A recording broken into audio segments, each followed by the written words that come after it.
The first speaker of this session is Professor Atsalakis. Let me make a short introduction for Professor. Professor George Atsalakis is Associate Professor of Technological Forecasting at the School of Production Engineering and Management at Technical University of Crete in Greece. He received the diploma in business administration from the Economical University of Athens in 1986. He received the Master of Science degree in business administration, the PhD degree in stock market forecasting from Technical University of Crete. His research interests are focused in analyzing and forecasting the major variables that transform the global economy and society. His main areas are forecasting in the local and international markets, in technological forecasting, in forecasting of entrepreneurship evolution, and forecasting of innovative economies and societies. His focus on the Silk Road One Belt, One Road market influence. He's using fuzzy, narrow fuzzing, and neural networks as forecasting tools. He has published 5 books and over 120 book chapters, scientific journals, and conference papers. Also, he has published more than 400 articles in high reputation newspaper and magazine about the Greek crisis, the economy development, the Silk Road inflation, stagflation, bank crisis, food crisis, energy crisis, cryptocurrencies, debt cycles, economy cycles, tourism trends, artificial intelligence, ChatGPT, new technologies, growth and development, startups, companies, geopolitical influences in economy, pandemic forecasting, etc. Professor Atsalakis, the floor is yours. Good morning to everyone. I would like to thank you, the organizers of this conference, and congratulate them for the effort that they did and the honor to invite me to this event. So I will start to my speak. My subject is the geoeconomic and geopolitical importance of trade deficits. Announced understanding of geopolitics is indeed crucial for comprehending global dynamics and the fundamental role that an informed public plays in upholding democracy. This analytical perspective, deeply anchored in the deterministic influence of political, economic, military, and geographic factors. Sorry, Professor, excuse me, can you share the screen? Ναι.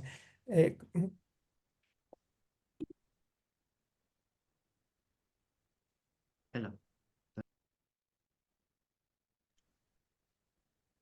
Δεν μπορεί να κάνει σιγά. Ναι.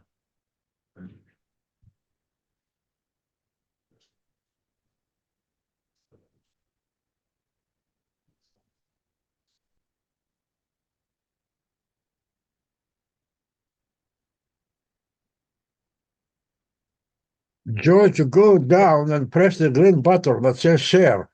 Yes, I know. I start to find the text. I want to find the text.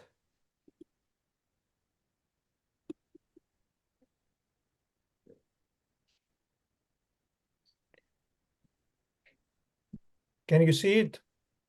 No. No.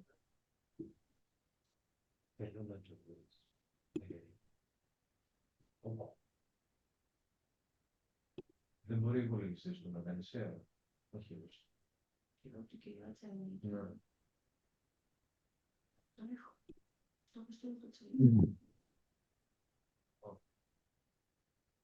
Now can you see it? Yes, we see the abstract part of your presentation, Okay. but it's in a PDF form. It's a Word. Yes. It's a Word in PDF Yes. form. Yes. Okay. Yes, this is the text. First, I have to make the speak in English or in Greek. We prefer in English because we have broadcast Okay. out of Greece in abroad, so Okay. it's better to have in English. Okay. And how many minutes I have? You have plenty of minutes. Don't worry about it. Okay. Perfect. So, we're starting then. A nuanced understanding of geopolitics is indeed crucial for comprehending global dynamics and the fundamental role that an informed public plays in upholding democracy. This analytical perspective, deeply anchored in the deterministic influence of political, economic, military, and geographic factors, is significantly informed by the realist tradition within the field of international relations. This tradition asserts that the behavior of states is not random, but rather shaped by underlying constraints in societies, which create observable and to non extent predictable patterns in international affairs.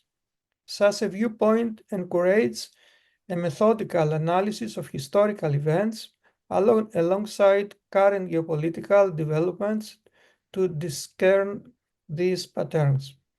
The significance of trade deficits within the realms of geoeconomics and geopolitics spans across the domains of international economics, politics, and strategic considerations. A trade deficit emerges when a nation's importation of goods and services surpasses its exports, resulting in a net export of domestic currency to international markets. Despite their frequency portrayal as determinant in public discussions, the consequences of trade deficits are nuanced and have diverse impacts on a country's economic vitality, geopolitical connections, and strategic stance on the global stage. The economic relationships between China and major Western powers have become increasingly uneven over the last decade. China is exporting much more to the EU and USA than it imports from them, creating a growing gap in trade. This situation reflects the deep economic ties between these regions, which can affect both economic strategies and political dynamics on the global stage. The imbalance points to China's rising economic influence and the complex interdependencies in the global economy. The trade deficit between EU and China in the last 10 years has reached to $2 trillion, and the trade deficit between USA and China has reached to the $3 trillion.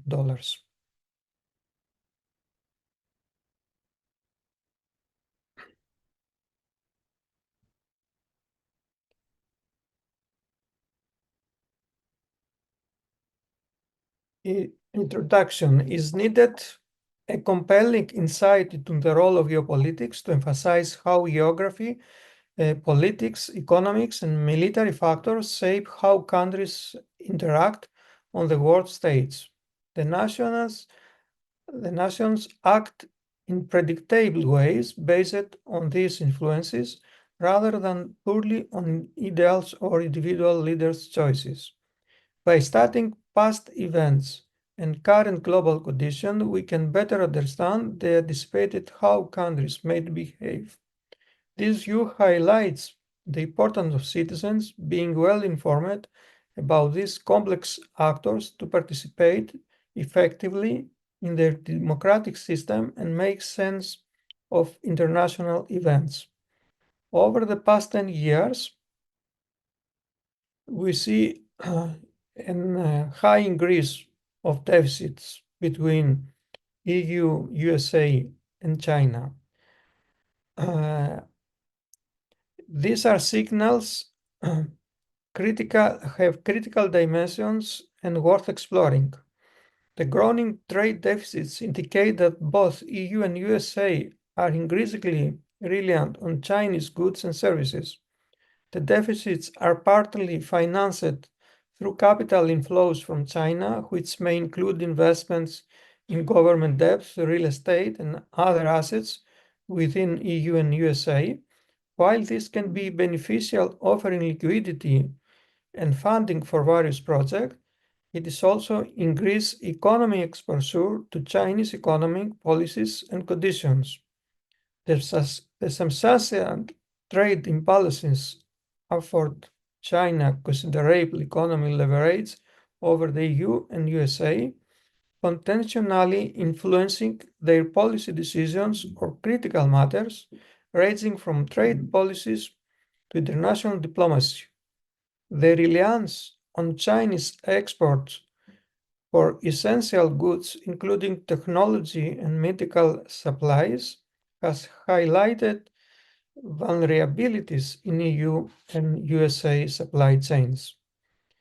In response to the burgeoning trade deficits in their implications, the EU and USA have been considering their trade policies and strategies policies and strategic priorities.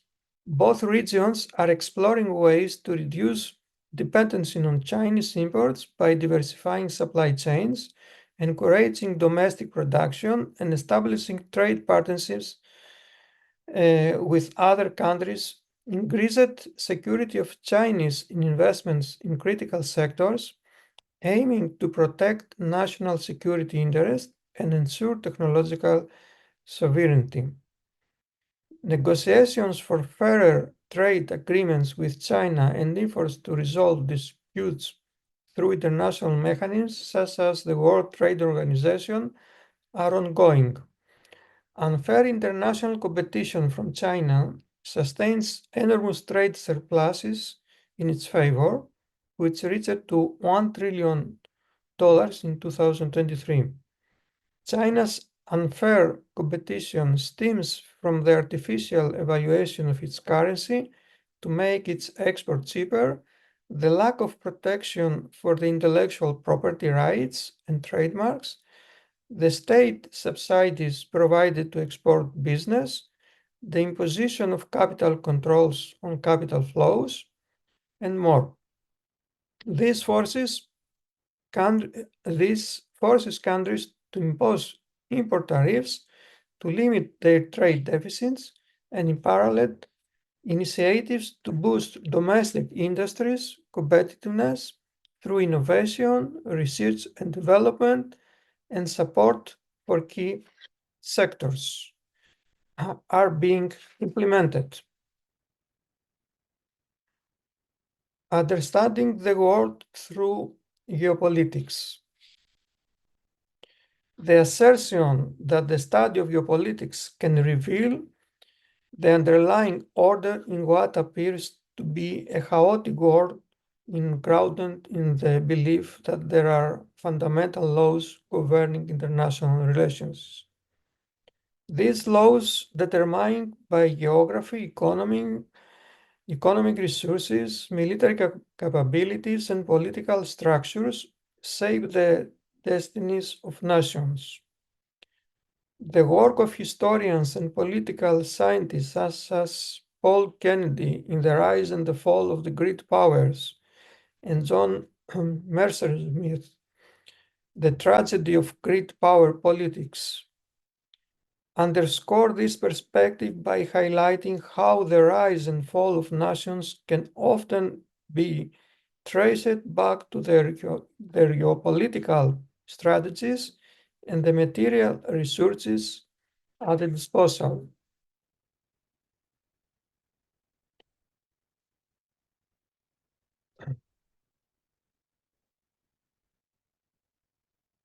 The role of learned public. The concept of learned public is a stabilizing force within democracies, is an enduring one. This concept raises important questions about the role of education and media in shaping a society capable of sustaining democratic institutions. It suggests that beyond formal education, there is a need of foregoing civic engagement and critical thinking skills among the general population. The learned public serves as a counterbalance to populist tendencies and knee-jerk reactions to complex issues, advocating for nuanced, evidence-based approaches to policymaking. However, this idea also presents challenges in an era of information overload and polarized media landscapes. The fragmentation of information sources and the rise of echo chambers can make it difficult for a truly diverse learned public to emerge and engage in constructive dialogue. Additionally, there is a tension between the ideal of an informed elite guiding public discourse and the democratic principle of equal participation for all citizens. The concept also intersects with debates about technocracy versus popular sovereignty. While expertise is crucial for addressing complex global challenges, there is a risk for creating a disconnect between policymakers and the broader public if decisions are seen as being made solely by an educated elite. Ultimately, the idea of a learned public is stabilizing force highlights the importance of civic education, media literacy, and fostering space for thoughtful public discourse. It suggests that democracy resilience depends not just on institutions, but on the collective wisdom and engagement of its citizens. The idea echoes the arguments made by scholars like Habermas about the importance of the public sphere and deliberative democracy, where rational discourse among an informed citizenry shapes public opinion and influence government policy. The survival of democracy, in this view, hinges on the existence and influence of an educated populace that prioritize understanding over ideology.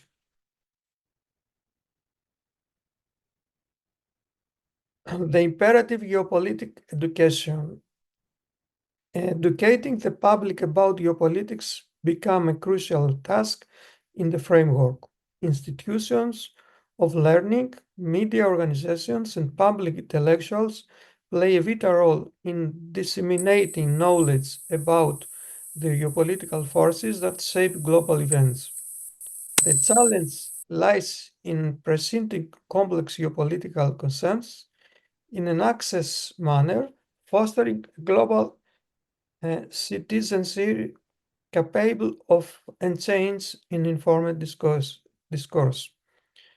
The proliferation of online learning platforms, open access journals, and policy think tanks dedicated to international affairs reflect an ongoing effort to meet this challenge. Emphasis should be placed on the impact of the trade deficits, especially when they result from unfair international trade practices. Challenges and criticism. However, this geopolitical framework is not without its critics. Critics argue that an overly deterministic view of geopolitics can neglect the ancestry of smaller states, non-state actors, and the role of human creativity and innovation in shaping outcomes. Furthermore, the emphasis on a learned public raises questions about inclusivity and the potential elitism in assuming that only a certain segment of society is capable of contributing to informed political discourse. Scholars like Amartya Sen in Development as Freedom and Martha Nussbaum in Grading Capabilities have emphasized the importance of considering a broader range of human factors, including development, education, and human rights, understanding the shaping global affairs.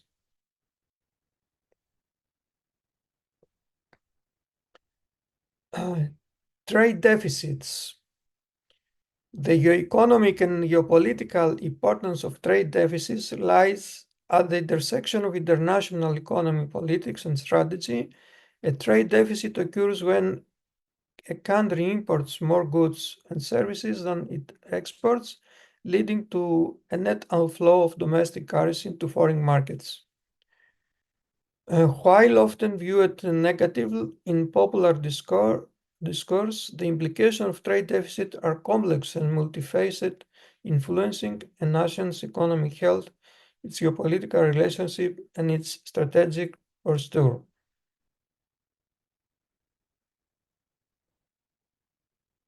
The economic implications. Capital inflows and investment. Trade deficits are typically balanced by capital inflows, meaning that the money spent on imports returns to the deficit-running country in the form of investment, often in government bonds or direct investments in industries. This can lead to a symbolic relationship between exporter and importer nations, with the farmer relying on the latter for economic growth and the latter depending on the former for capital investment.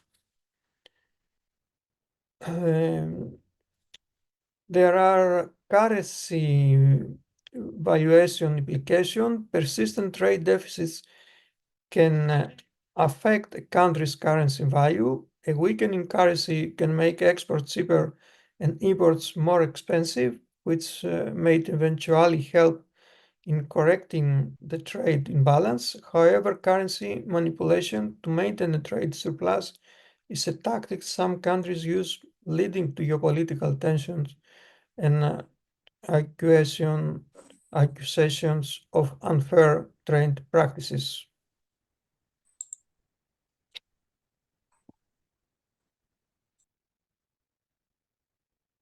So let's go to the discussion. Trade deficits are a crucial element of the economic landscape, influencing international relations, economic policies, and global power dynamics. While they can pose challenges, they also create opportunities for cooperation, investment, and strategic partnership. Understanding the geoeconomic and geopolitical importance of trade deficits is essential for policymakers aiming to navigate the complexities of the global economy, ensuring national interests are protected with fostering international economic stability and growth. The trade deficits of both European Union and United States with China have showcased significant expansion over the past decades, underscoring deep and multifaceted economic independencies that carry profound geoeconomic and geopolitical implications.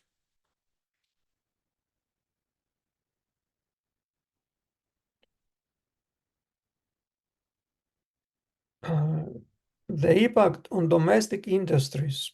The growing trade deficits indicate that both EU and USA are increasingly reliant on Chinese goods and services. While this can offer consumers a wider range of choices at lower prices, it also raises concerns about the impacts on domestic industries, potentially leading to job losses in sectors unable to compete with Chinese imports. In the capital flows, the deficits are partly financed through capital flows from China, which may include investment in government debt, real estate, and other assets within EU and USA. While this can be beneficial, offering liquidity and funding for various projects, it is also increases economic exposure to Chinese economic policies and conditions.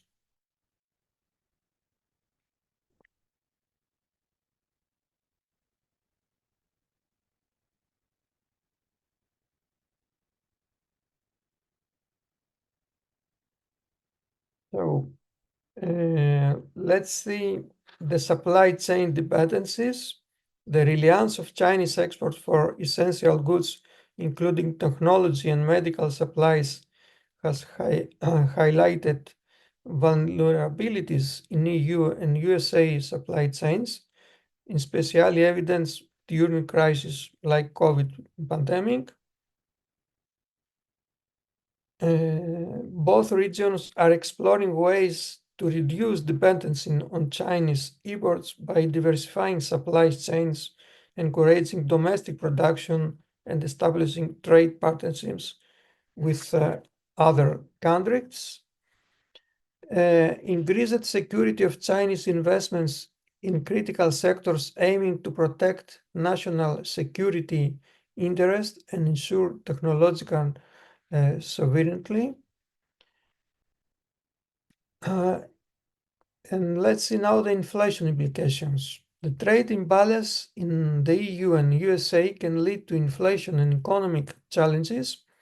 To address these imbalances, governments may borrow money or increase the money supply, which can cause inflation. As a result, central banks raise interest rates to combat inflation, but this makes borrowing more expensive and can slow the economic growth. Foreign investments don't necessarily help, as profits from these investments leave the country. The trade deficits themselves contribute to inflation and instability.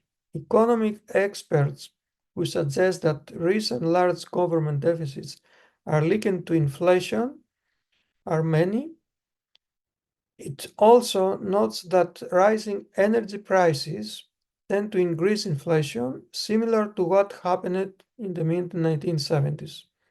This highlights the complex relationship between trade deficits, government actions, inflation, and economic growth, emphasizing the challenges faced by economy dealing with these issues. And we are now in the conclusion.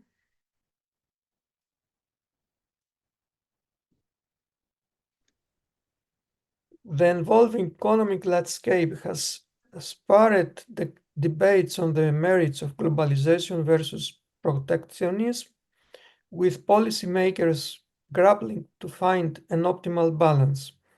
The EU and USA have begun implementing measures to reduce their reliance on Chinese imports, particularly in critical sectors like technology and pharmaceuticals. This shift towards friend-shoring or near-shoring aims to diversify supply chains and bolster domestic manufacturing capabilities. Simultaneously, China's Belt and Road Initiative and its effort to internationalize the yuan challenge the traditional dominance of Western economy institutions. These moves reflect Beijing's ambition to reshape global economy governance and expand its influence beyond trade. The trade imbalances have also highlighted the need of structural reforms within the EU and the USA economies to enhance competitiveness and innovation. Investments in education, research and development and infrastructure are seen as crucial to maintaining technological leadership and economic dynamism. Moreover, the trade deficit have become intertwined with broader geopolitical tensions, including disputes over intellectual property rights, market access, and national security concerns. This has led to increased scrutiny of foreign investments and technology transfers, intentionally reshaping the landscape of international business and scientific collaboration. As nations navigate these complex waters, multilateral institutions like the World Trade Organization face pressure to adapt and mediate disputes effectively. The future of global trade will likely be shaped by how successful countries can negotiate new frameworks that address both economic interest and strategic imperatives in an increasingly multipolar world. For a country to have trade surpluses, it means that must be other countries financially capable of bearing trade deficits. In other words, they must have the financial ability to fund these trade deficits. And of course, international trade practices must be fair. Otherwise, geopolitical problems arise, which can lead to various forms of conflicts between deficit and surplus countries. Conflicts may lead to internal strife, the rise of populists, and the restriction of democratic processes. We see this phenomena both in USA and in EU that we have seen in many elections in this year, that the economic problems that mainly comes from trade deficits bring in power populist leaders. So thank you for your attention. Thank you, Professor Atsalakis, for your informative presentation. Since you have the obligation to leave the meeting, is there any of the participants want to ask something?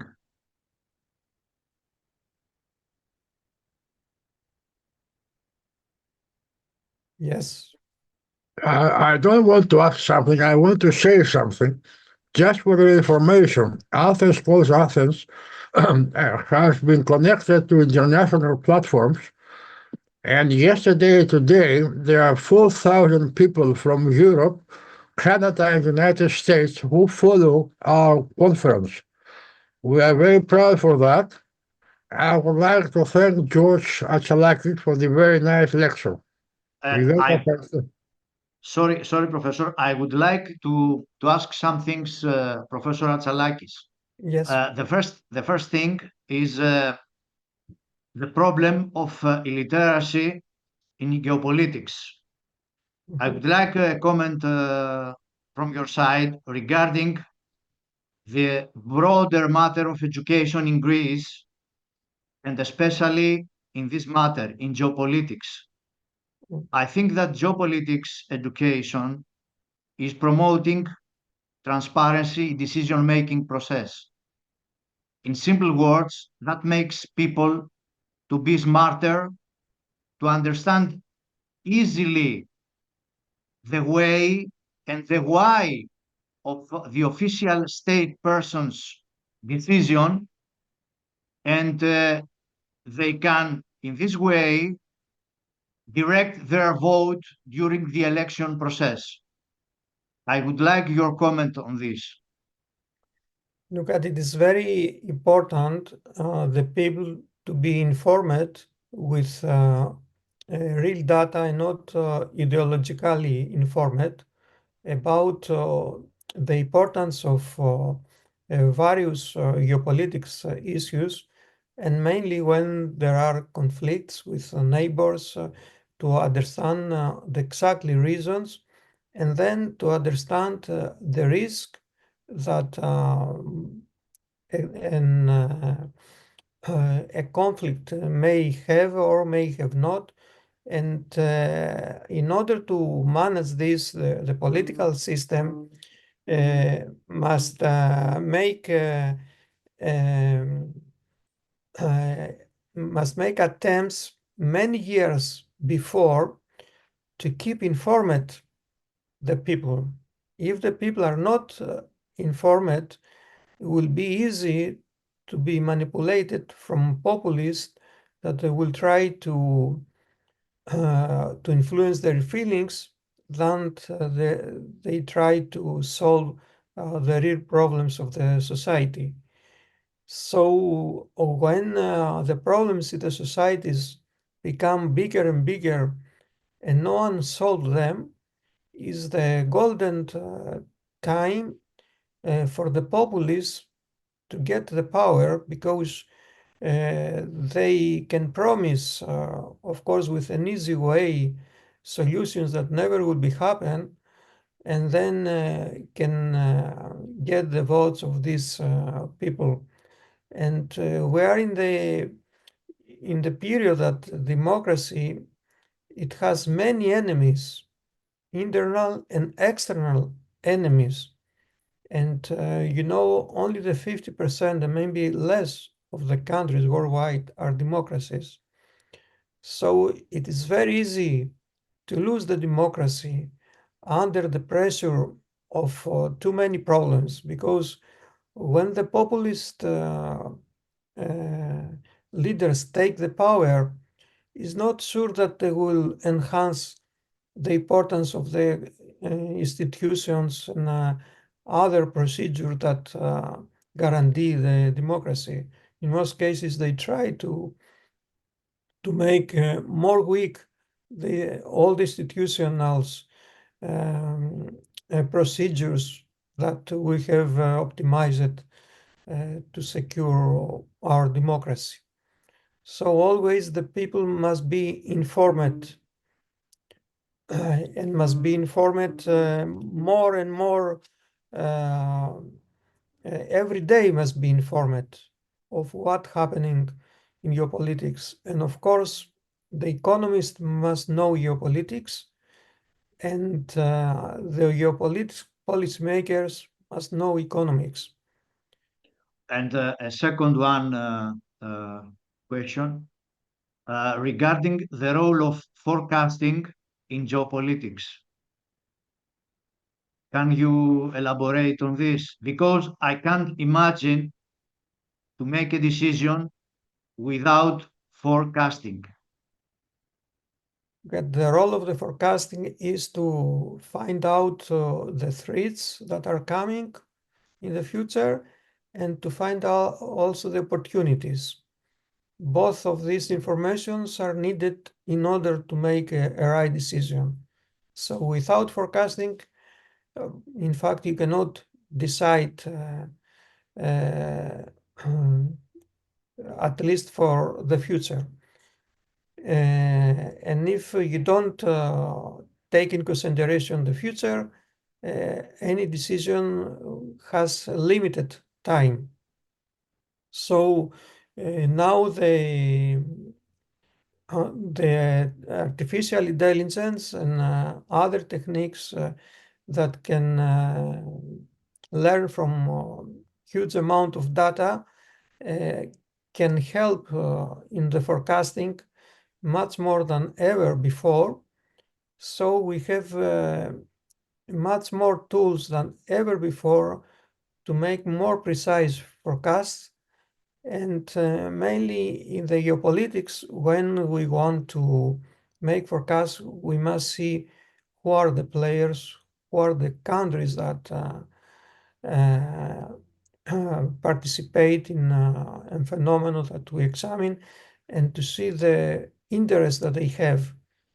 To find out the interest that they have is very important, because this will help for better understanding and better forecasting. For example, we have to know in Turkey what are the interests of Turkey.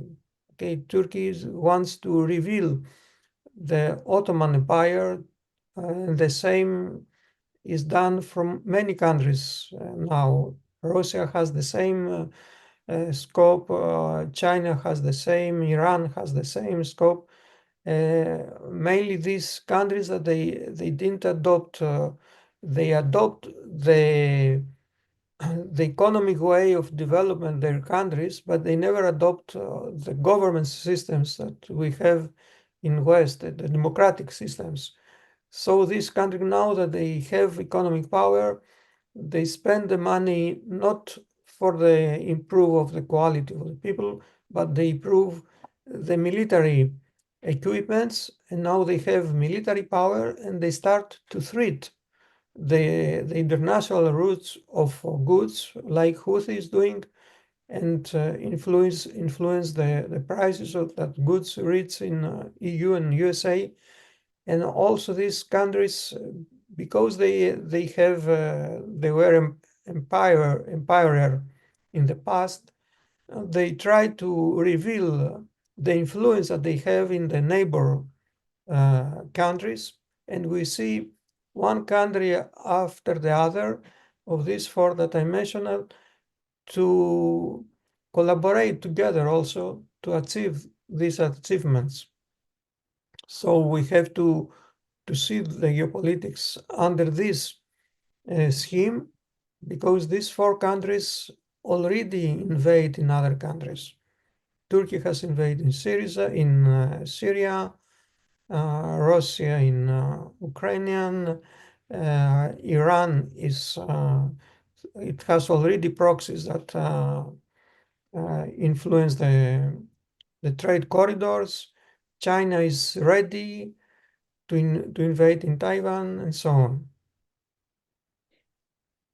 Thank you very much, Professor, for your insightful contribution, and we wish you the best.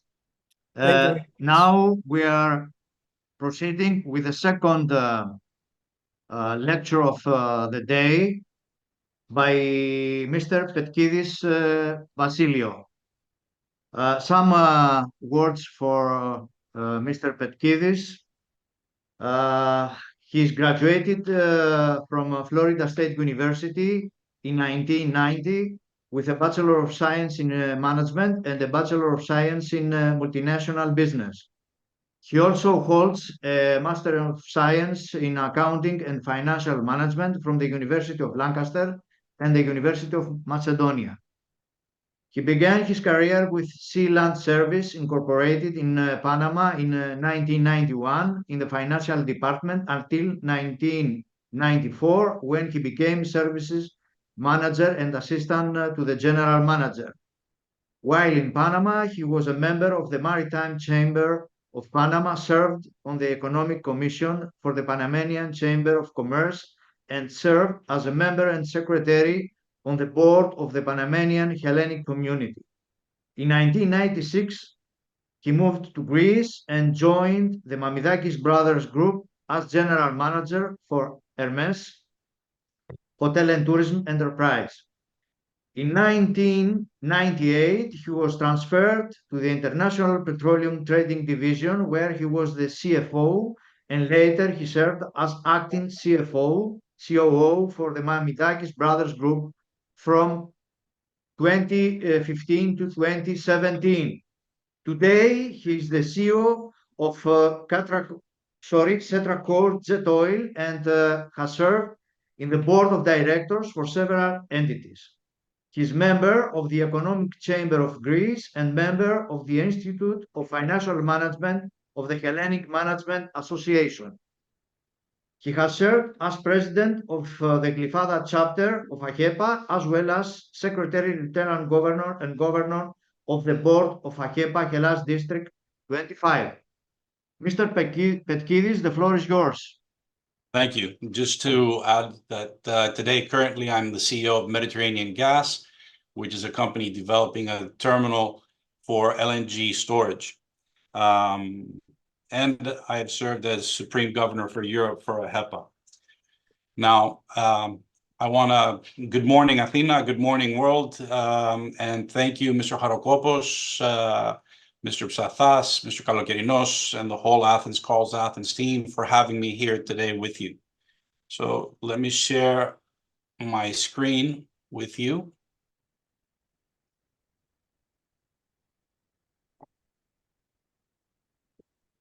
And we can begin. So today we're entering into a new era, a new world after these elections. So we're going to be looking at the global shift towards sustainable energy, which is critical to addressing climate change and reducing environmental degradation. However, this transition is not solely a matter of technological innovation, or economic investment. It is also deeply impacted by the dynamics of war and peace.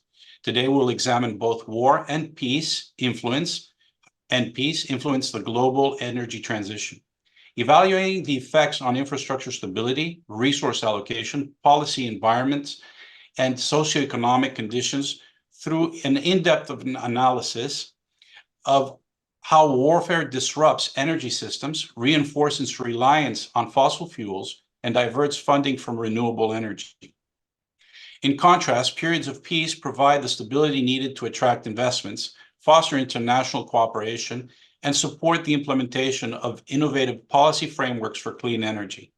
By analyzing these factors, we underscore the importance of peace as a foundation for accelerating the global energy transition. Climate change has intensified the urgency of transitioning from fossil fuels to renewable energy sources. This shift is essential to reduce greenhouse gas emissions and ensure sustainable development. However, the global energy transition is influenced by a complex interplay of factors beyond technology and finance. Geopolitics, peace, and conflict are equally important.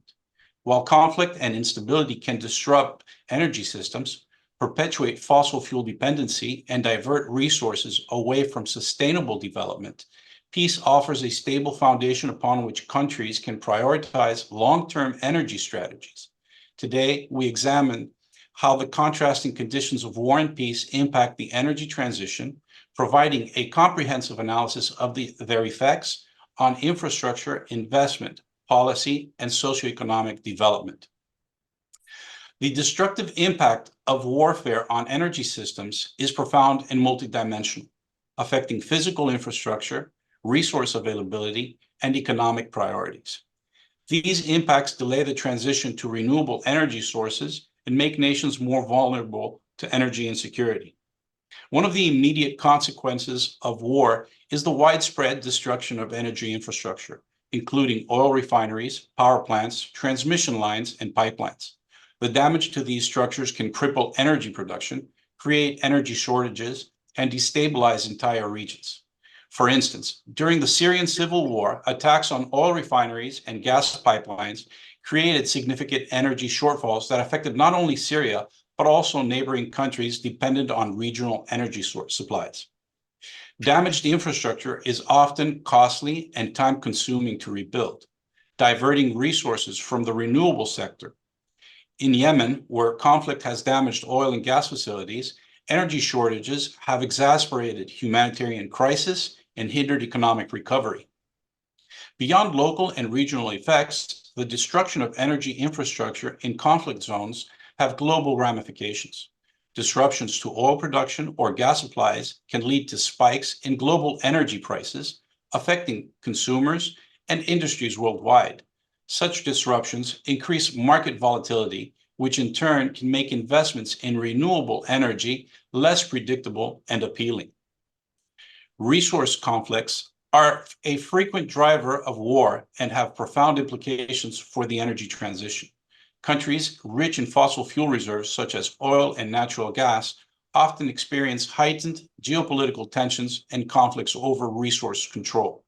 The South China Sea, for example, is a region of intense rivalry due to its significant oil and gas deposits. Multiple countries have overlapping claims to these resources, leading to a militarized environment that discourages cooperative energy initiatives. Similarly, as climate change accelerates the melting of Arctic ice, nations are increasingly interested in exploiting newly accessible fossil fuel reserves in this region. The United States, Russia, Canada, and several Nordic countries have staked claims to parts of the Arctic, leading to a new wave of militarization and competition. The ongoing militarization of resource-rich regions diverts focus and funding away from developing collaborative new renewable energy initiatives. Instead of investing in sustainable alternatives, countries often pursue short-term resource extraction to maintain economic stability, perpetuating the global reliance on fossil fuels. The financial costs of warfare are enormous, and funds allocated to military expenditure are often diverted from critical social and environmental sectors. In many cases, resources that could be used to develop renewable energy infrastructure are instead channeled into defense budgets. This opportunity cost is significant and has been observed in countries with high military spending, such as the United States and Russia. During times of conflict, public funds are prioritized for national security over sustainable development. In Syria, for example, the prolonged civil war has depleted resources that could have been allocated toward energy infrastructure modernization, leaving the country more dependent on foreign oil and less able to invest in clean energy sources. War-driven expenditures also impact international development funding. Countries involved in conflict or supporting military operations abroad often reduce their contributions to international development agencies. This reduction in development aid can hinder renewable energy projects in developing nations, which often rely on external support to build clean energy infrastructure. As a result, conflict not only hinders domestic energy transitions, but also has a ripple effect on global renewable energy efforts. In contrast to the disruptions caused by war, peace creates an environment conducive to the steady long-term development of renewable energy systems. Stable political conditions enable countries to attract investment, implement policies, and cooperate on shared goals. Peace creates an environment of political stability and economic predictability, which is essential for attracting investment in renewable energy.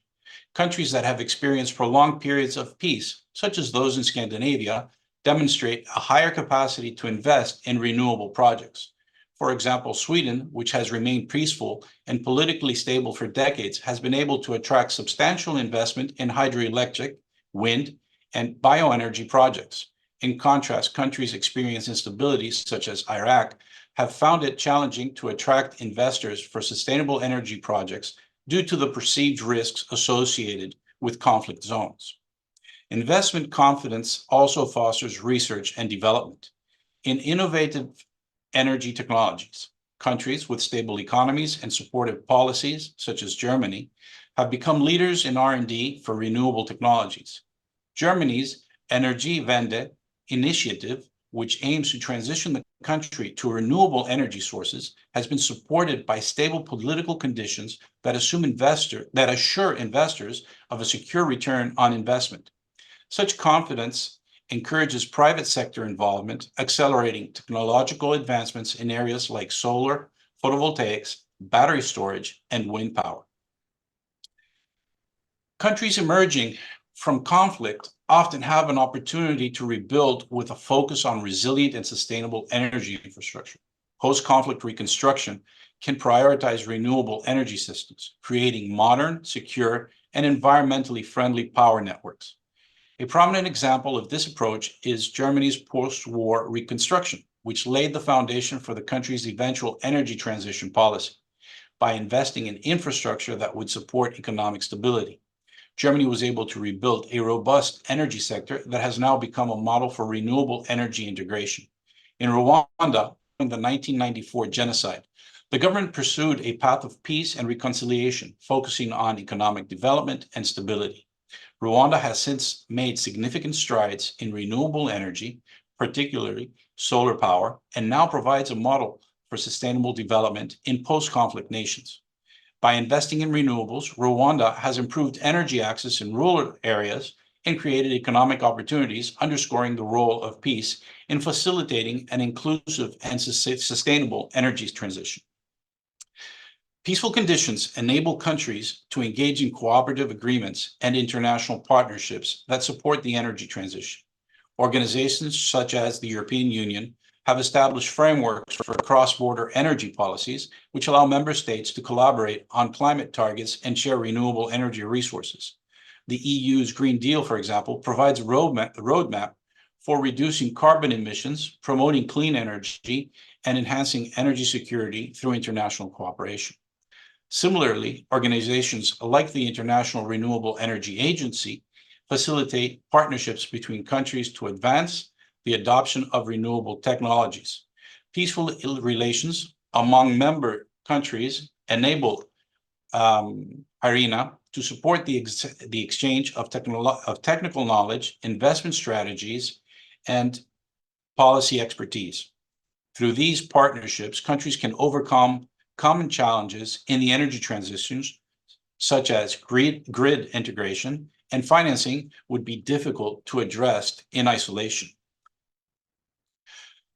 The advancement of renewable technologies and supportive policy frameworks is significantly impacted by conditions of peace and war.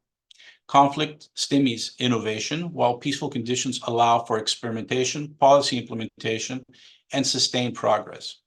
Stable, peaceful environments are essential for fostering technological innovation in renewable energy.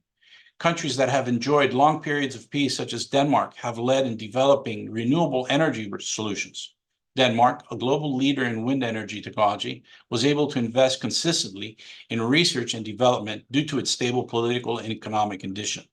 As a result, Denmark has become a model for wind energy deployment, with over 40% of its electricity generated from wind power as of the recent years. Countries experiencing conflict, by contrast, face major setbacks in energy technology innovation. Without the stability required for long-term investment and R&D, conflict-ridden countries often rely on outdated technologies, which hampers their ability to participate in global energy transition. For instance, the political instability in Venezuela has hindered its ability to diversify its energy sources, leaving it dependent on fossil fuels despite having vast potential for renewable energy development. A stable government and peaceful conditions allow for the development of effective policy frameworks that support renewable energy adoption. Democratic reforms and peace agreements enable governments to implement policies such as carbon pricing, renewable targets, and subsidies for clean energy. The United Kingdom, for example, has introduced policies such as renewable obligation, which incentivize electricity suppliers to source a portion of the power from renewable sources. In contrast, countries experiencing political instability or conflict often struggle to implement and enforce energy policies. Political fragmentation and a lack of regulatory coherence create uncertainty, discouraging investments in renewables. During the Libyan civil war, for instance, political instability prevented the implementation of national energy policies, leaving the country without a clear path towards sustainable development. The socio-economic impacts of war and peace play a significant role in shaping energy access, particularly for vulnerable populations in conflict-affected regions. Conflict exacerbates energy poverty, with millions of people in war-torn areas lacking access to modern energy services. Populations in conflict zones are often forced to rely on polluting and inefficient energy sources, such as biomass and diesel generators. For instance, Syrian refugees in Lebanon often depend on diesel generators that are both costly and environmentally damaging. Energy poverty in conflict zones not only limits economic opportunities, but also exacerbates health issues due to indoor air pollution from inefficient energy sources. In post-conflict situations, renewable energy can play a transformative role in supporting socioeconomic development. By providing clean, reliable energy, renewable projects can drive job creation, economic recovery, and improved quality of life. Solar energy initiatives in South Sudan, for example, have provided electricity to rural areas that lack grid access, improving energy access for schools, hospitals, and businesses. Such projects not only reduce reliance on fossil fuels, but also promote sustainable economic development in conflict-affected communities. Implications for policy and global cooperation. For governments and policymakers, there's a need. I apologize. For governments and policymakers, there is a need to incorporate peace-building strategies into energy transition policies. Prioritizing peace through diplomatic channels and conflict resolution mechanisms can reduce disruption to energy systems and pave the way for sustainable development. Furthermore, policy framework must support renewable energy integration into post-conflict reconstruction, emphasizing energy systems that promote resilience and community empowerment. International cooperation is indispensable in the energy transition, as renewable energy solutions often require transnational infrastructure, technology transfer, and shared resources. The global community should work toward creating frameworks for energy collaboration and conflict resolution mechanisms. Developing renewable energy systems in conflict-prone regions can also reduce dependency on fossil fuels, making these areas less susceptible to resource-driven conflicts in the future. The analysis of war and peace on the energy transition reveals a complex but significant relationship. While war disrupts energy infrastructure, perpetuates fossil fuel dependency, and diverts resources, peace provides a foundation for investment, technological innovation, and cooperation in renewable energy. To advance the global energy transition, it is essential for governments and international organizations and communities to prioritize peace building and conflict resolution as integral components of sustainability strategies. The global community must recognize peace as a prerequisite for achieving climate targets and reducing dependency on fossil fuels, ultimately fostering a more sustainable and resilient energy future. Thank you. Thank you, Mr. Petkidis, for your very, very insightful contribution to this session. Please, anyone who has a question or questions, keep it for the end of the session. And now we are proceeding to the next speaker, who is If I may, Mr. Mr. Harkopoulos, Yes. I would like to add a comment here. Okay. That the focus on renewable energy resources is very important. However, we have to be pragmatic and realistic. This transition is not going to happen over 5 years. It's a transition that's going to happen over the next 100 years. And we need to be pragmatic and understand that we have to have a balance between fossil fuels and renewable energy sources, which will be efficient and will help promote development and growth globally. Thank you very much for your comment. And now we are proceeding to I our have to next make speaker. a question. Yes. Can I make a Yes, comment? Professor Patsalakis. Yes. Thank you, Mr. Petkidis, for the very insight presentation for a very important subject. What is important to understand now is that the last 30 years we have plenty of money because the governments could print money without to influence the inflation, but now they cannot do anymore because any printing money influence the inflation. And also they could borrow with a very low rates to finance the green transition. And this also cannot be done anymore as the interest rates are very high. So there is a lack of capital for the government to spend, and the governments, they have to spend money not only the green transition, but they have to spend money to go to the artificial intelligence. They have to spend money to increase the military equipment because after 70 years we have threats now about the global peace, and they have to spend money to support the people from the inflation and from other catastrophes that the climate change creates. So there is really a lack of money that we didn't have before, and this is going to challenge the leadership of the governments.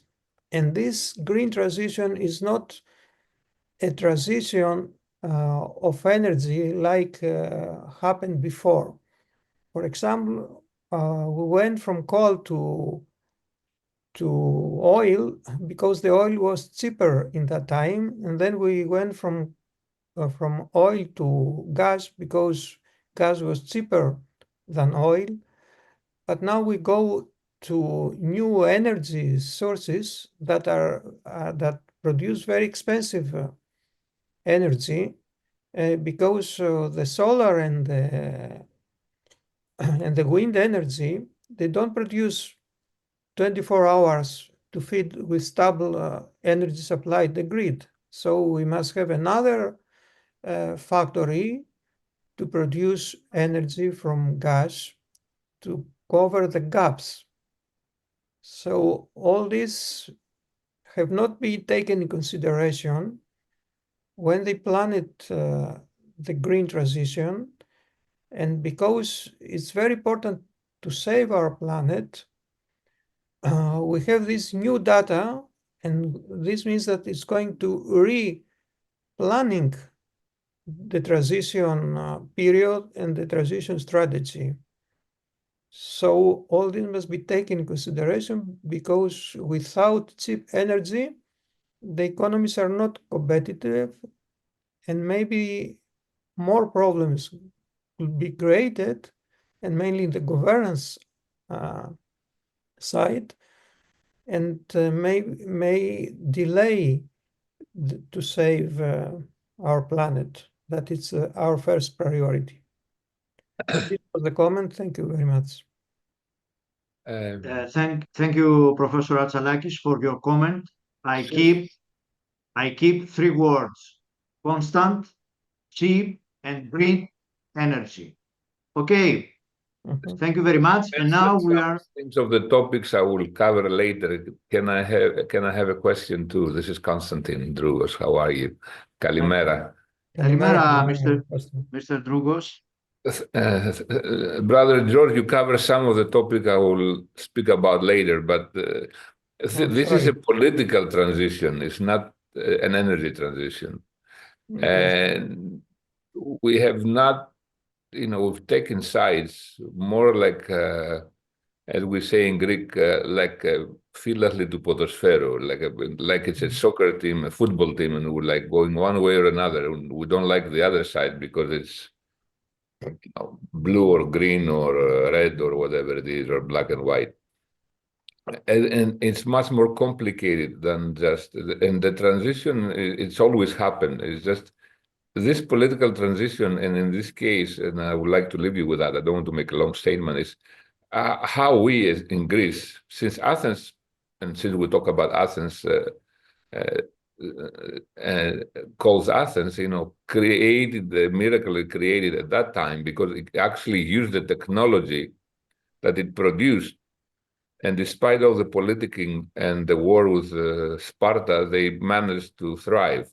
The question is, should we reconfigure the argument on how we can do this again instead of talking green, blue, and black? And they're all necessary, and you cannot have a green, intermittent power chains and intermittent power sources as the source for everything. It's impossible at this time, and it's going to be very difficult. Brother Vasilios said about 100 years, and I think he's optimistic. So it's important to actually focus on what can be done for our space here in Greece and for every space, starting from US to South Sudan, which is the newest country in the world, and make a system that works based on what is available and the talent that is available and the resources that are available. Thank you. Let me add, Thank you. if I may respond here. Yes. Let me add that I agree with the previous statements and the comments. And unfortunately, this topic is so vast and it's so large that we would need at least 2-3 days to discuss the different implications in regards to the energy transition. But one of the things that should be pointed out, and I think Konstantinos sort of hinted to that, is that we need to be more proactive looking at research regarding how to reduce the carbon footprint on fossil fuels, which is a cheaper energy source. And if we had invested a fraction of the funds that we've invested in developing renewable energy in the research to reduce the carbon footprint of the actual fossil fuels that we have, we probably would have made a lot more progress. And at the same time, in parallel, the renewable energy development would have been moving along in parallel. So, and it's very But I important think for actually, instead of reducing carbon footprint, because we demonize carbon as something which is absolutely necessary for life, Let me nothing finish. would be green without carbon. Reduce pollution. Κωνσταντίνε, άφησε με να ολοκληρώσω το σύνολο, Παρακαλώ, please. sorry about that. So what's important is that globally we have to change the way and the perception of how we look at energy as a resource, and how do we make energy cheap and efficient based on the resources that we have available. Today, we have resources which can take us for another 200 years available. 50 years ago, scientists were saying that we will have oil for the next 50 years only. 50 years are here and we still have oil available. So, and there's also a question from Professor Kalokerinos, where he asks if it's possible to believe that they produce wars in order to increase the cost of energy. At some point in time, this perhaps could have been somehow true, but we have seen that during a continuous war situation, we've seen the prices of gas fall. We've seen we do see a lot of volatility during war times, but with the war in the Ukraine, in the beginning, the prices skyrocketed. After that, we had a stabilization of these prices, and the prices of fossil fuels in general will be less affected as long as we have more supply sources. So the more sources that we create globally, whether it's the US, Africa, South America, Europe, the Middle East, Asia, the more resources available or points of supply are available, the less volatility we'll have and the less they will be affected by conflicts in specific regions.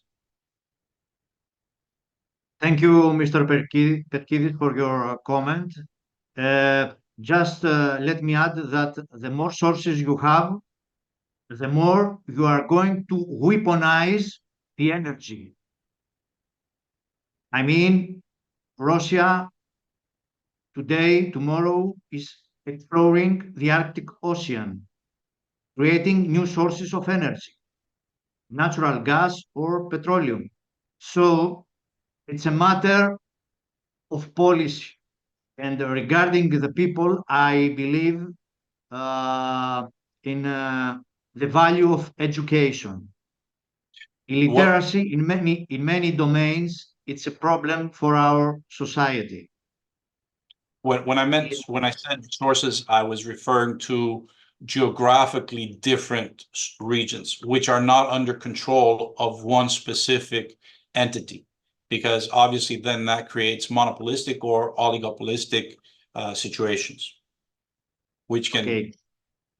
Thank you. And now, sorry, Mr. Maridakis, for the delay. You know, it's a lovely discussion. And now we are proceeding to our next speaker, Mr. Maridakis Kyriakos. He's going to present the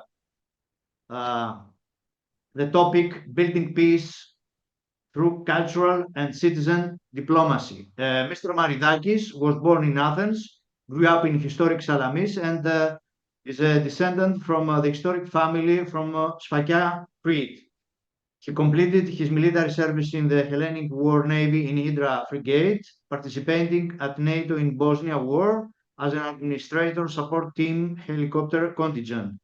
He's a former Royal Yacht Hotel director for the royal family in Dubai and member of the International Executive Committee Salaminia and head of the diplomatic relations, as well as member of the Honorary International Committee Thermopylae Salamis 2020 with the late President Mariana Vardinogiannis. Mr. Maridakis focuses on international cultural diplomacy in collaboration with 63 embassies, the Greek government, Prefecture of Attica region, and international organizations. He's a certified accountant, tax advisor in Greece, member of the Hellenic Economic Chambers of Commerce, financial officer of Merchant Navy with 25 years of international experience in Greek and foreign companies, trained in the United States. Mr. Maridakis, you have the floor. Thank you very much. Good morning, all. Can you hear me well? Yes. Okay. First of all, dear President, Mr. Papa, Excellent so far. dear Professor, Mr. Kalokerinos, dear General, Mr. Harokopos, thank you so much for inviting me for a second year to be a speaker at the third online international Inter-Athenian conference. It was a great privilege, opportunity to share my knowledge and interact with the attendants. Congratulations to all on your well-deserved success. Athens call Athens, you are really all of you an inspiration.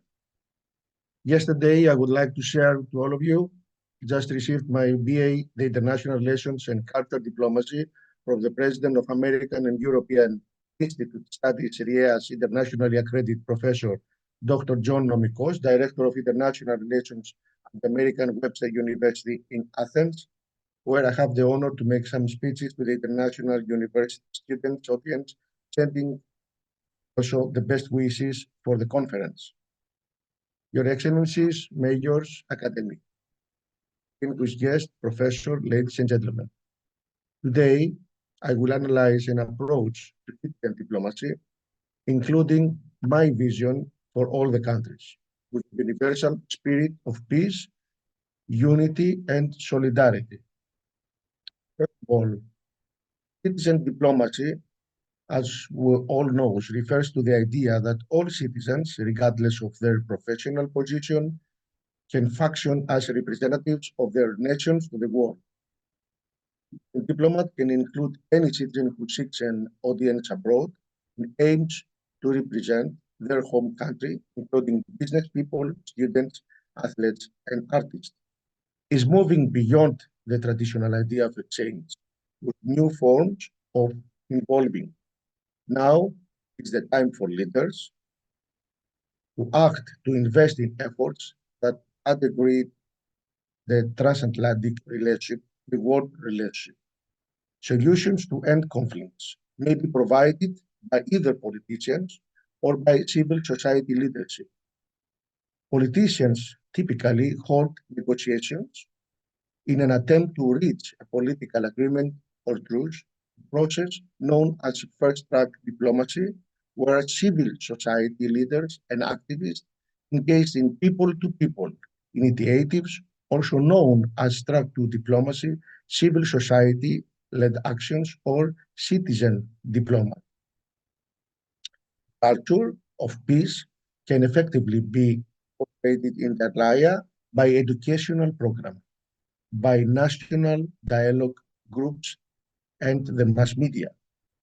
It demonstrates the soft power of culture, particularly in collective settings, such as cultural forums, Salaminia.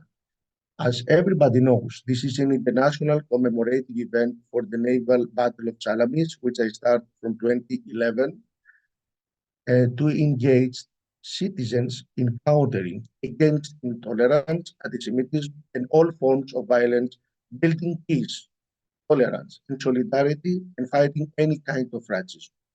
This was my first target when I started to get it.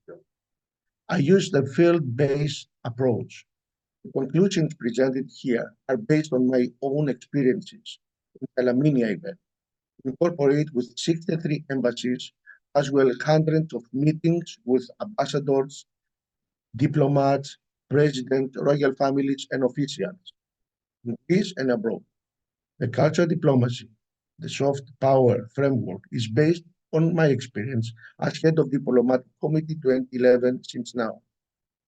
Culture, especially the ancient Greek values and ideals, the Olympic spirit, has an unparalleled and untapped capacity to bring people and nations together across its differences in all over the world and to inspire them to envision a positive future for their country and to work.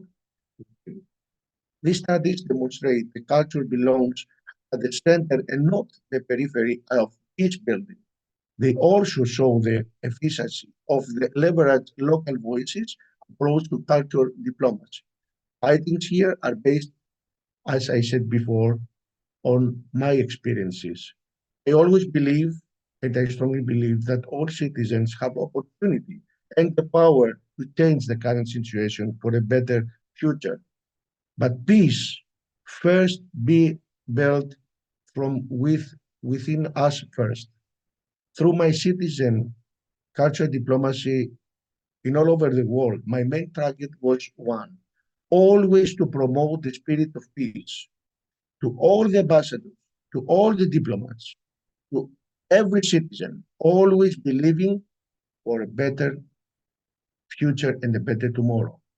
All countries can shape a new vision, a global peace vision by putting their human citizens first with a global consciousness of peace, creating yearly under United Nations a global peace forum against racism, hatred, intolerance, and anti-Semitism. We can, through education, through schools, to offer services to this great vision. My concern is that international peace building as yet does not invest enough into social and cultural institutions. Yet these remain important for any collective identity, especially those going through dramatic changes. A new form of citizen diplomacy could reshape the world relations, and I believe that national governments adapt their international diplomatic efforts to meet the new challenges nowadays. Future increasingly rests in the hands of leaders and regular citizens who step across national lines, be that in person, through business and educational collaboration, or through social media. Previous generations have defined citizen diplomacy largely within the framework laid by the cultural and other exchange programs built after World War II. While these structures remain crucial, the new frontier of city diplomacy rests with individuals and groups using these established frameworks to foster concrete policy collaboration and innovation. If we desire a world of peace, we should build it, fight for it, and we should not be overwhelmed by the fear of some evil considered inevitable. The greatest contribution of the cultural diplomacy to the world architecture of security will be the prevention of wars, which will not happen anymore, mainly as a result of the creation of institutional dialogue mechanism and the participation of civil society to the development of a universal culture of peace.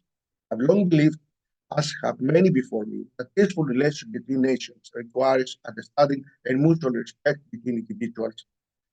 Only people will get together, then so eventually will nations. Diplomacy, in its traditional sense, no longer exclusively represents an instrument of forwarding foreign policy interests, but it's used as a platform for promoting national cooperation and partnership among diverse, independent, international, non-governmental actors. Cultural diplomacy, therefore, implies a twofold action intended not only to create a culture present, but also to create a framework for the other person or nation to recognize its present, to achieve an understanding that transcends stereotypes. Great conversion of making should now be encouraged, where wide groups of people will engage to the process of the free flow of ideas and knowledge through the world. The other key word in peace culture is listening.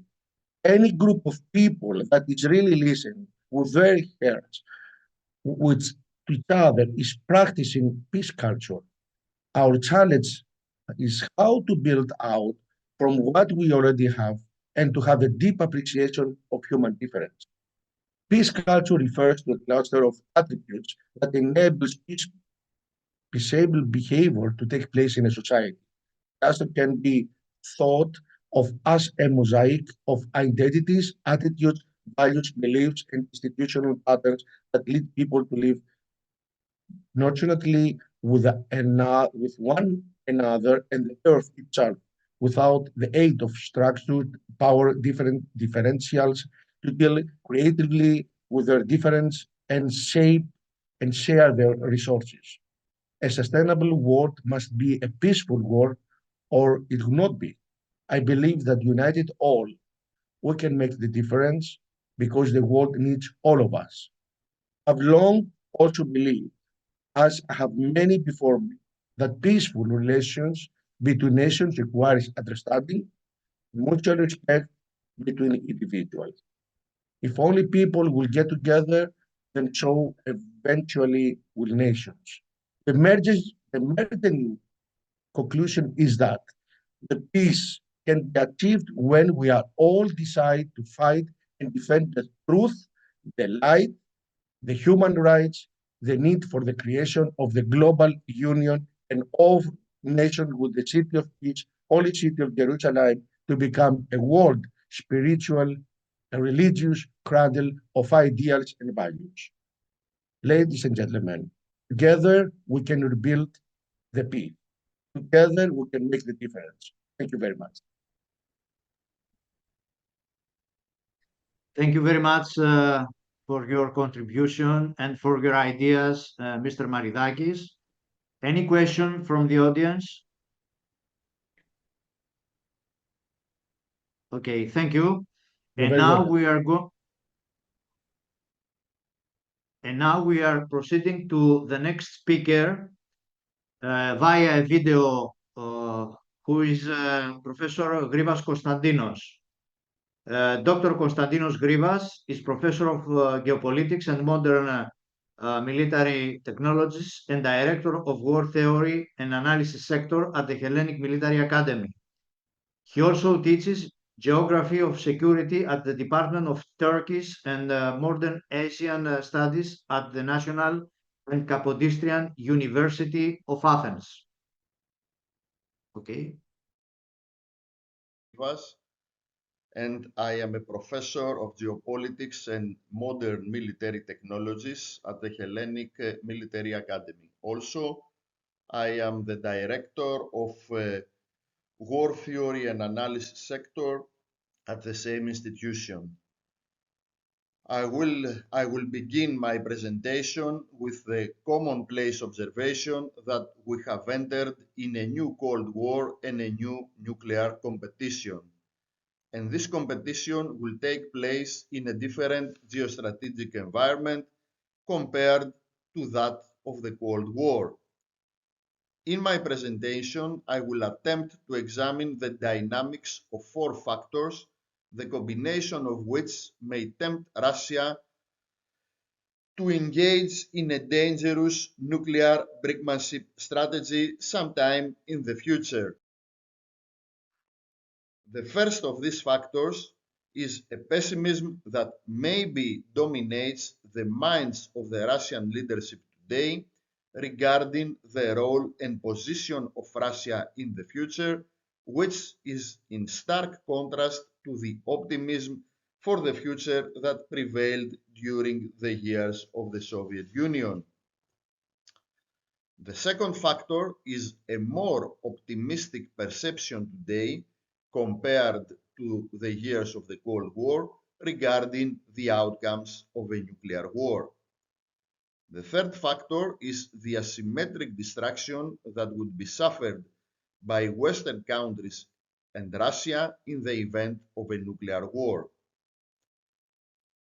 And the fourth factor is the possible contamination of Russian nuclear strategy with metaphysical and irrational elements stemming from an unnatural fusion of Russia's nuclear strategy with orthodoxy. In more detail, and overlook the change that differentiates the new Cold War from the old one is the reading of the future. More specifically, the Soviets, based on classical Marxist analysis, believed that capitalism would inexorably collapse and socialism would follow as the inevitable stage in human evolution. At the same time, the Americans also believed that sooner or later, the rest of humanity would adopt their model. So most of the Cold War was characterized by long-term optimism, even when short-term predictions were pessimistic. Thus, the two superpowers during the Cold War believed that they had only to wait for the end of history and they would win. All they had to do in the meantime was to survive, and in order to survive, they had to avoid a nuclear war. However, if the old Soviet Union was optimistic about the future, perhaps the exact opposite is happening today in Russia. More specifically, Russia is a country with vast territories, but with a very small population for her large demographic problems, a small economy in comparison with her size, no strong industry, and a weak technological base. Additionally, she is surrounded by real or imagined enemies and competitors. On the military field, Russia is strong but not all-powerful, and her conventional forces, as we can see in the war in Ukraine, are facing a lot of problems. Moreover, Russian nuclear power is also under threat. The future development of new technologies tends to jeopardize her nuclear advantage. As Francis Gavin argues in his study Nuclear Weapons and American Grand Strategy, this threat may arise from the development by the United States of advanced technologies to detect Russian nuclear weapon systems, which are currently considered difficult to locate, such as transporter erector launchers or nuclear-powered submarines armed with ballistic missiles. Concurrently, there is an expectation for the development of weapons capable of executing a sudden first strike, such as stealth cruise missiles. Therefore, in stark contrast to the Cold War era, today's Russia may believe that time works against her. Thus, it is likely to consider that the only way to escape this time trap is by playing her nuclear card as long as she has still time. Also, we must examine some established but misleading perceptions with which we tend to understand, to read nuclear war and nuclear strategy. The first of these perceptions is the seductive mantra of mutual assured destruction. In contrast to a common belief, destruction in a nuclear war does not mean necessarily annihilation. And more important, destruction is relative. A balance of terror between two nuclear-armed countries may mean that one country sometime in the future will recover, while the other one may disappear completely. This asymmetry offers significant advantages to the less vulnerable side to implement nuclear brinkmanship scenarios, hoping that the other side will retreat first. And, as mentioned before, Russia is at a critical moment in her history. She faces the specter of geopolitical isolation and decline, while she may consider that she has a small window of opportunity to shape the Eurasian chessboard on her own terms, projecting her nuclear arsenal in a bold, risky, and even opportunistic, but in any case, rational, high-risk nuclear brinkmanship strategy. To understand the dynamics of such a strategy, we must forget the stereotypical notion that nuclear war is impossible to break out because it would destroy everyone and therefore no one can push the button. In fact, according to a lot of new studies, not only the world but also the two major nuclear opponents, namely Russia and United States, will not easily be destroyed entirely in a nuclear war, as Matthew Kronig argues in his study The Logic of American Nuclear Strategy. Moreover, the nuclear winter scenario perhaps was overrated.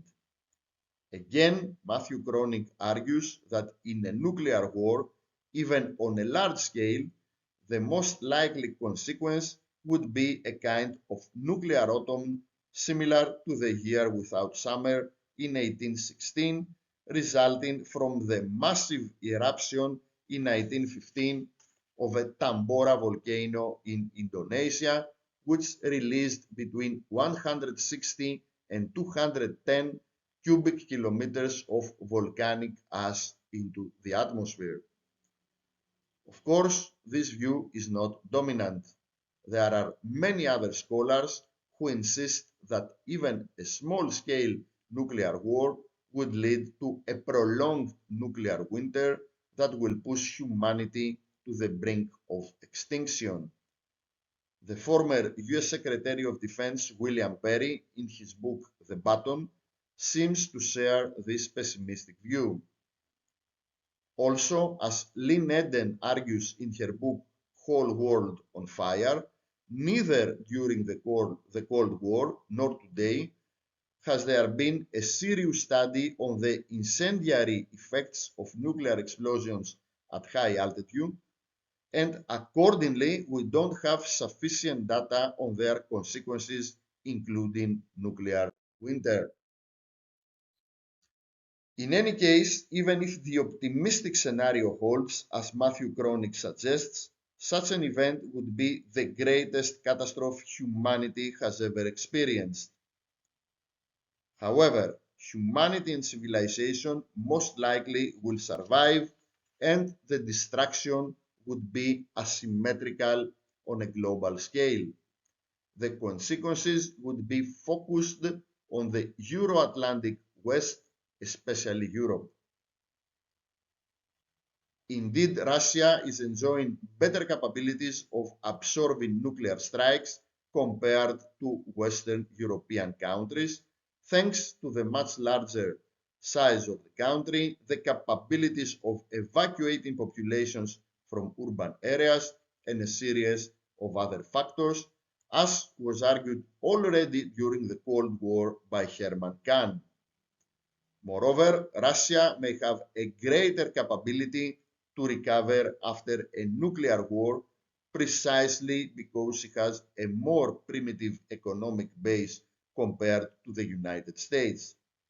This offers Moscow a significant advantage in a brinkmanship nuclear strategy against NATO, which was known already from the Soviet Union era. In simple terms, a similar semi-apocalyptic nuclear war would be completely and totally catastrophic for Europe, but not completely and totally catastrophic for Russia. Therefore, the key term in the nuclear balance between West and Russia today is asymmetrical mutual assured destruction. The key word is asymmetrical. This fact perhaps lures Moscow to examine the possibility, sometime in the future, of exercising a high-risk nuclear brinkmanship strategy, especially if she believes that this is the only way to escape some real or fantastic historical dead end. I insist that I do not argue that Moscow will seek a nuclear war. However, we have to examine the possibility that by projecting a scenario of asymmetrical mutual assured destruction, where Russia will be better able to adapt in a post-nuclear reality, the Kremlin may tend to exercise a nuclear blackmail against the West, particularly within the framework of the nuclear superiority brinkmanship synthesis theory as formulated by Matthew Croning. Furthermore, nuclear brinkmanship seems to be a timeless core of Russian nuclear strategy, as Professor Brad Roberts argues in his book, The Case for US Nuclear Weapons in the 21st Century. Finally, Professor Dima Adamski, in his study Russian Nuclear Orthodoxy, argues that in the post-Cold War era, there has been a blending of religion with Russian nuclear strategy. Thus, today's Russian nuclear strategy perhaps is contaminated with millennial, Manichaean, and messianic elements. Consequently, the new Cold War might be carried out not completely rationally, but may be infected by metaphysical elements that could lead to extreme situations. In conclusion, there are some overlooked factors that differentiate the nuclear dimension of the new geopolitical rivalry between the Euro-Atlantic West and Russia from the Cold War era. The first factor is the pessimism that may dominate the Russian perceptions for the future, which contrasts with the optimism of the Cold War. In parallel, this pessimism goes hand in hand with a much more optimistic view of the outcomes of a large-scale nuclear war compared to the fatalistic views of the past. Moreover, the destruction after a nuclear war will be asymmetrical, with Western Europe suffering the heaviest consequences. The combination of the above possibly drives Moscow to consider a high-risk nuclear brinkmanship strategy, which may bring the West and Russia to the brink of nuclear war. The situation is further worsened by the contamination of Russian nuclear strategy with irrational and metaphysical elements. My presentation concludes here. However, this is precisely where the real discussion should begin about what we must do in order to avoid being trapped in a dangerous nuclear competition. However, to start this discussion, we must first and foremost recognize the danger. And to recognize the danger, we must escape the perilous belief that the new Cold War will inevitably end like the previous one, and that we have found the magic key to nuclear stability in the overrated pseudo-strategy of mutual assured destruction and the so-called balance of terror. Thank you very much for listening. Thank you, Professor Grivas, for your thoughts and your contribution to this conference. And now we are proceeding to the last speaker of this session, who is Professor Theodora Iota. The topic of her presentation is Sustainable and Resilient Cities and Sorry, Communities. it's Theodora. Theodora. Sorry, Theodora Iota. So the topic of her presentation is Sustainable and Resilient Cities and Communities, Planning Challenges and Open Issues in the Era of Climate Crisis. Mrs. Theodora is Associate Professor of Spatial Planning and Director of the Spatial Planning and GIS Laboratory at the School of Architectural Engineering of the National Technical University of Athens. At the central administrative level, she is a member of the Hellenic Council for Spatial Planning and the Hellenic Central Council for Spatial Issues and Disputes. She is also a member of the Spatial Planning Committee of the Association of Greek Urban and Regional Planners, SIPOX, and was member of the Spatial Interdepartmental Committee of the Postgraduate Program Urban and Spatial Planning of the NTUA. Mrs. Theodora is an architect engineer. She holds a PhD from NTUA and a post-PhD in urban and regional planning from Pateion University, a master's degree in economic and regional development from the same university, and a postmaster's degree in urban and regional planning with focus on transportation and infrastructure systems planning from the University of Pennsylvania. She teaches, coordinates undergraduate and postgraduate courses in environmental and spatial planning, urban regional sustainable development, and spatial theories, practices, policies, and supervises PhD students. She also collaborates with universities and research institutes in Greece, Europe, and the United States. Mrs. Theodora, you have the floor. I would like to highlight that when you want to change the slide, please tell us just next slide. Thank you very much.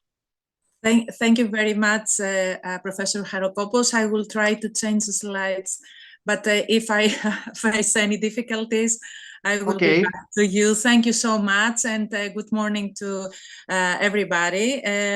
Before presenting my statement, I would like to express my sincere thanks to the organizing committee for the excellent preparation of the event, and special thanks go to Anthony Kalokerinos, Professor Emeritus, for his kind invitation.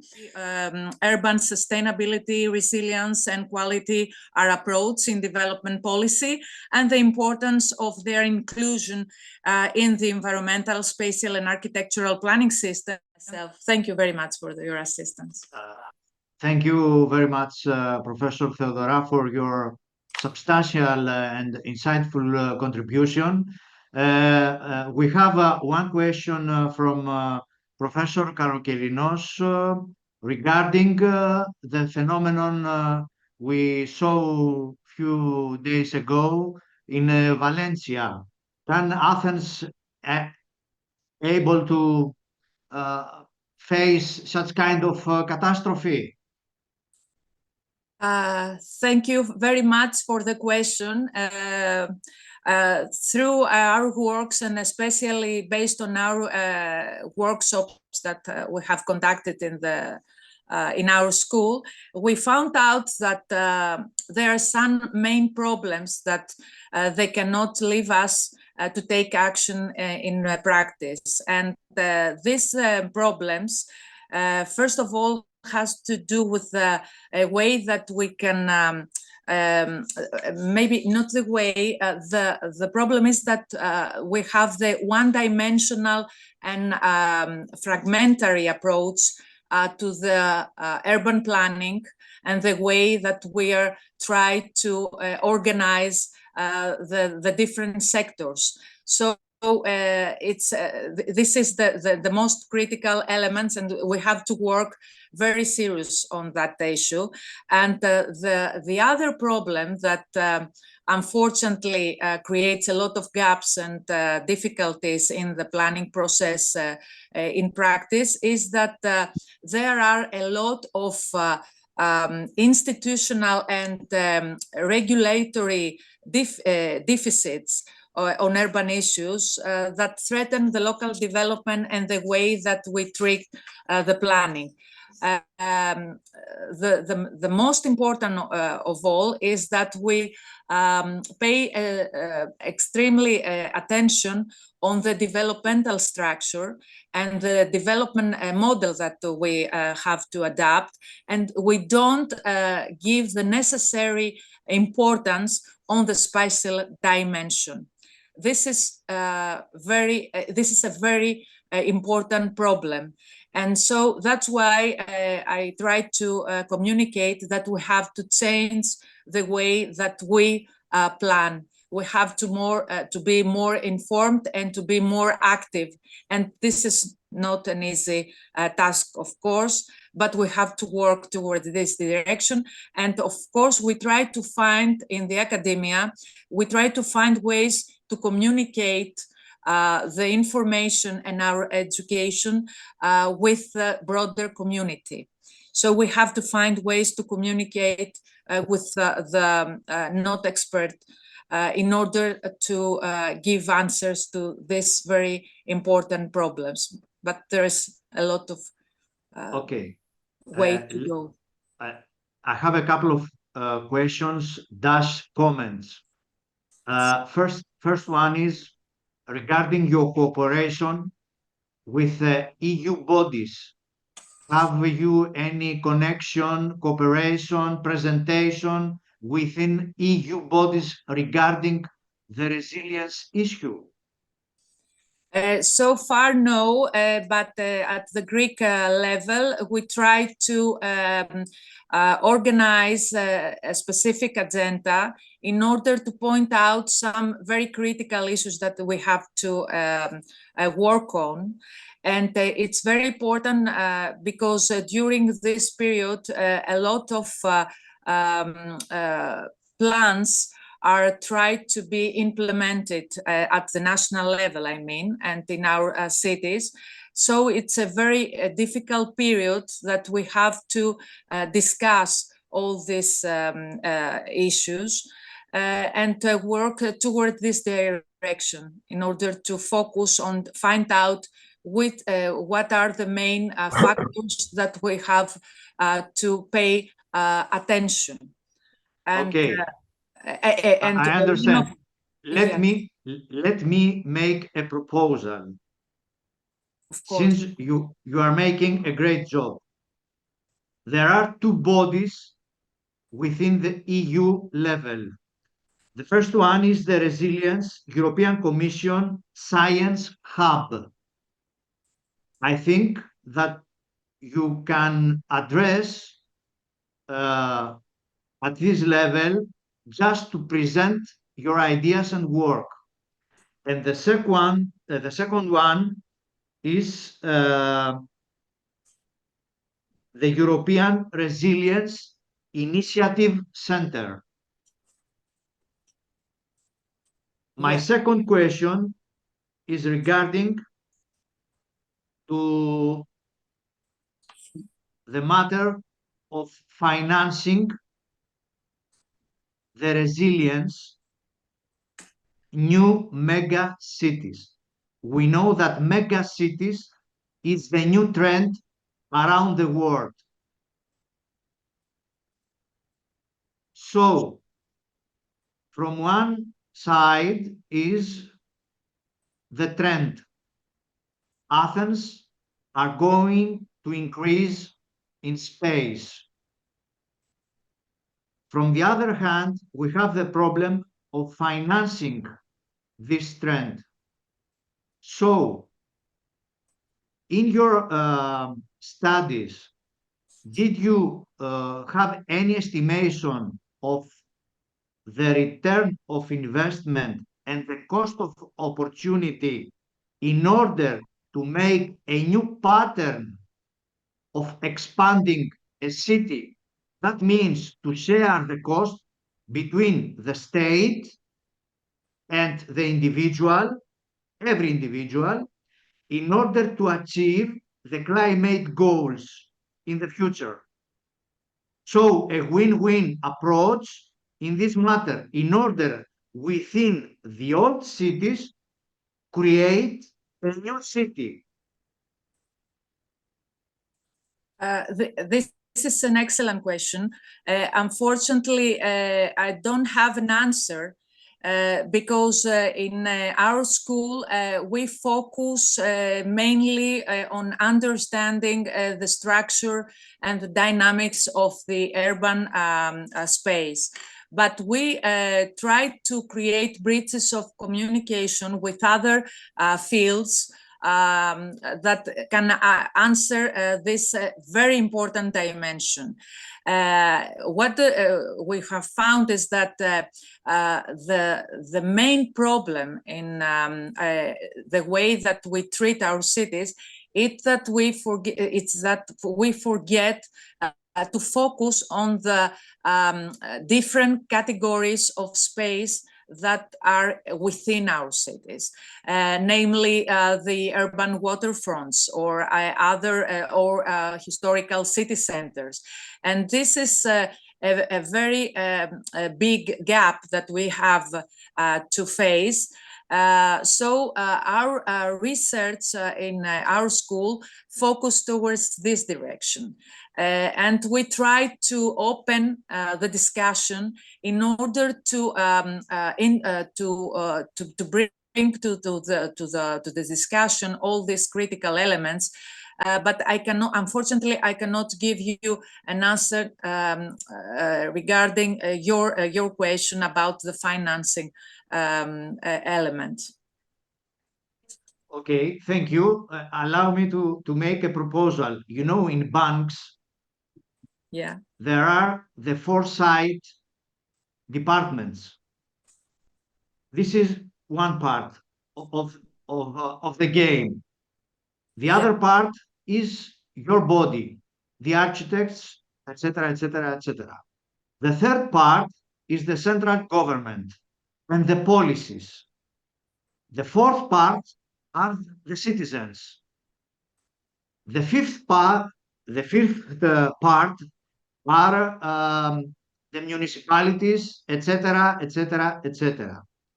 So, if there was a comprehensive proposal among all these bodies, it would be created a new design, a new pattern as a central point of creating a new city. That's my proposal. And in this equation, we can add the European Investment Bank, which is financing new ideas. So we can create a new neighborhood, let's say, within the old Athens. You know that 70% of the buildings of Athens, of the city of Athens, are too old. You're right. So just to create a win-win approach on this issue. This is my proposal.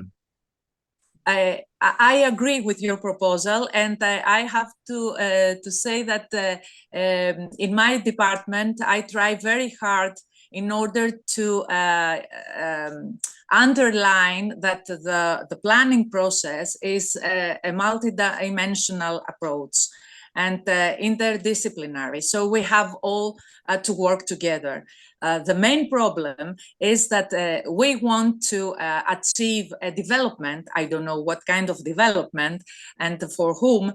And the problem is that we forget the spatial dimension. And we forget to examine the urban environment and the different groups of population that are interacting within. So it is your idea is excellent, and I really want to work toward this direction, and I hope to find a way to interact anyway. Just to remind you that it's very important to address to the EU level. It's very, very important. Yes. I told you about the two different bodies. So, is there any other question?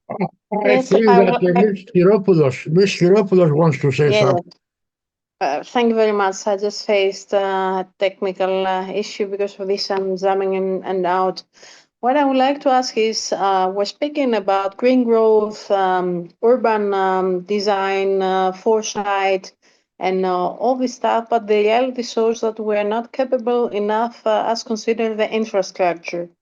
And despite that, okay, the trend is that we're going to build new big cities, mega cities, from, let's say, the model of the 15-minute city. That what about the studies? What are saying for the psychology factor, the resilience that all this daily stressy life put us in? I would like to hear your opinion on that. Thank you so much. Thank you very much for your comment. I really agree with you that infrastructure play a catalytic role to the planning process. I believe that it's the key issue to the planning process. It creates cities, it creates the necessary condition for their dynamics and so on.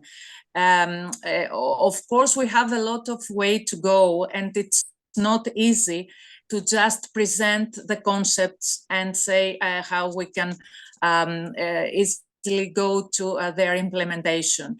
There are a lot of gaps towards this direction, and the main gap, in my opinion, the main problem is that we cannot have the necessary communication between the central government and the municipalities.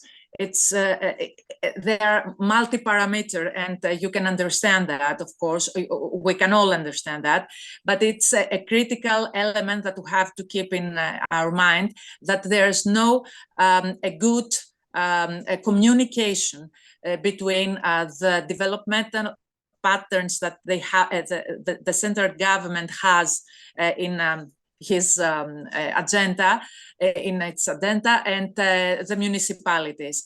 And this is a very big problem in order to find the necessary resources to create this concept. And the other thing is that we have to keep in mind that we cannot take this concept and try to implement them without try to understand what kind of different ways, not to find the particularities that a place has. We have to understand what kind of place we have to plan. And this is the most critical, in my opinion. We cannot take just the concept and try to implement it in the Greek reality. It's very difficult. We have a lot of way to go, and the most important, actually, in my point of view, is to find ways to understand the city and to understand how it works. And this is not difficult. It's not easy, but we have to work all together in this direction. Thank you very much. You're welcome.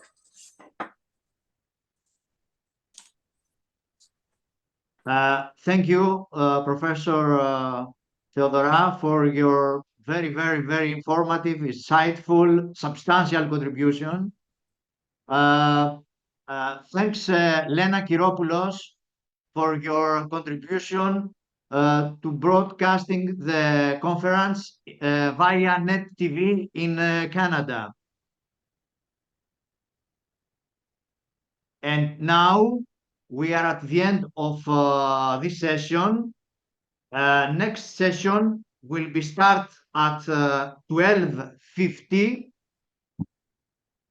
And for Professor Kalokerinos and Mr. Gavalas Panos, for the awareness, we have some changes due to last-minute cancellations. That means that during the next session, the first speaker is Mr.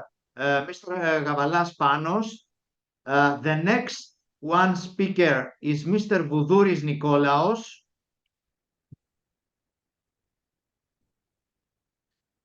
And